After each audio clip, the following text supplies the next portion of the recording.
How do I think science is perceived in society? One small step for man, one giant leap for mankind.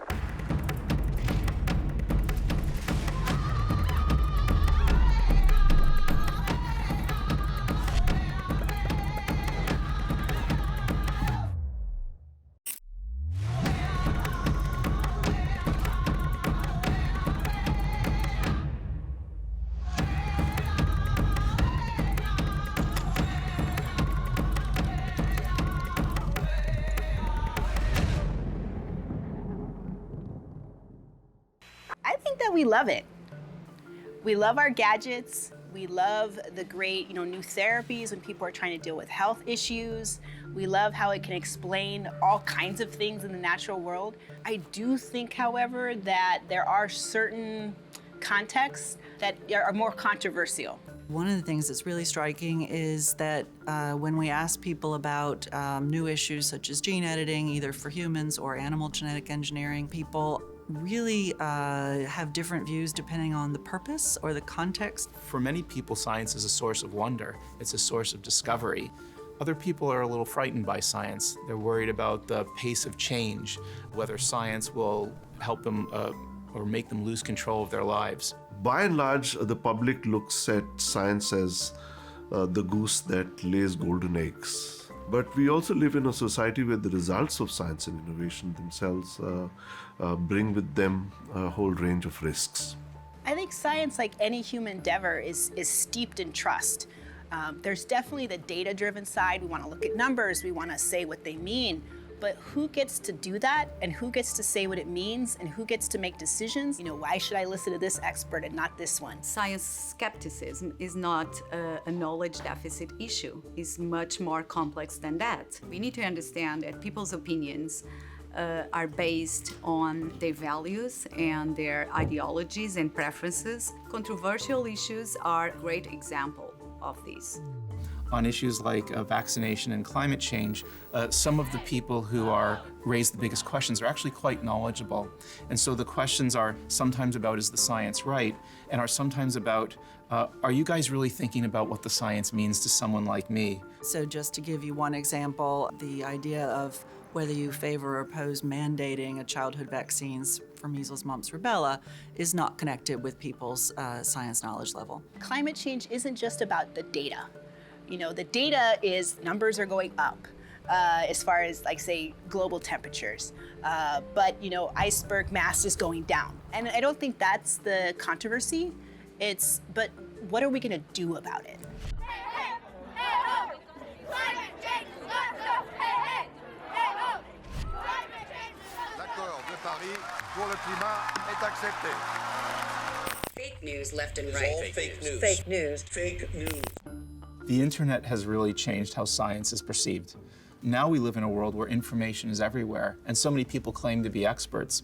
When you think about the internet, there's really three types of information. There are facts, there's opinions, and then there's willful attempts to mislead, which can be presented as a fact or opinion. The fake news that gets the attention is the outrageous stuff.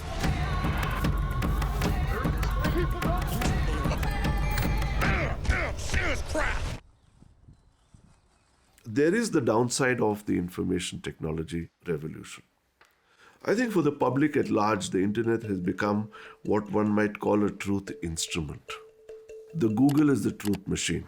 You Google something and it throws up answers for you.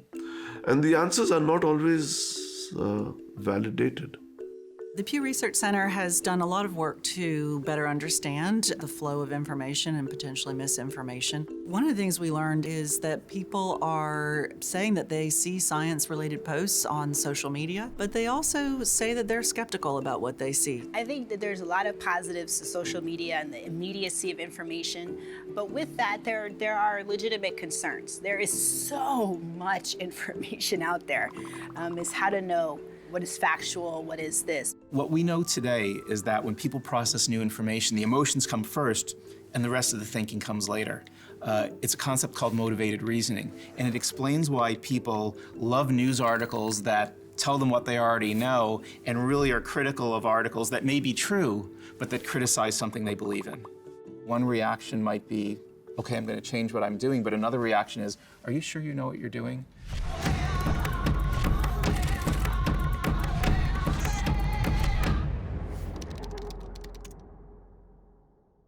How do we begin to communicate science for a world which is changing so rapidly? The problem seems to be that there are thousands of little experiments which are going on, not just in India but all over the world, and we don't seem to be aware of them.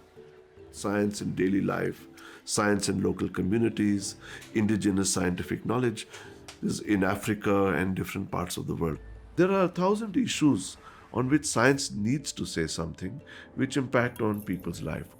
So the way to get someone to think about science is not to tell a story about you and not to tell a story about an abstraction, but to tell a story about them, about a core concern that they have or a core concern that they have about their children or where they live. I think there's three important aspects that we need to consider when thinking about public and science relationships. The first one is the way we see the public. The public is not an empty vessel that needs to be fed with scientific information of all types. The second one is the way we communicate and see and think about communication. And the third aspect is our social responsibility. We academics and scientists have this social responsibility to engage the public, to bring science to people. I think the same strategies that can sometimes, see unfortunate information spread can also be used to combat that. When the last Brazil Olympics was going on, the Olympic pool changed color and people were freaking out. And I just jumped on Twitter and said, I grew up with the pool and I'm a chemist. I know what this is. And people were like, oh, so, okay, it's not an alien. Well, good, right? Like, it just shows you that you can have this immediate engagement. Today we recognize that social movements are also producers of scientific knowledge. There are a lot more people who are not located within laboratories who can tell you a thing or two about climate science because they are coping with it. Beyond this, one could of course also talk about the access to science. Are the benefits of science reaching out to those who have no access to science? One of the best things that scientists can do is think about science as service.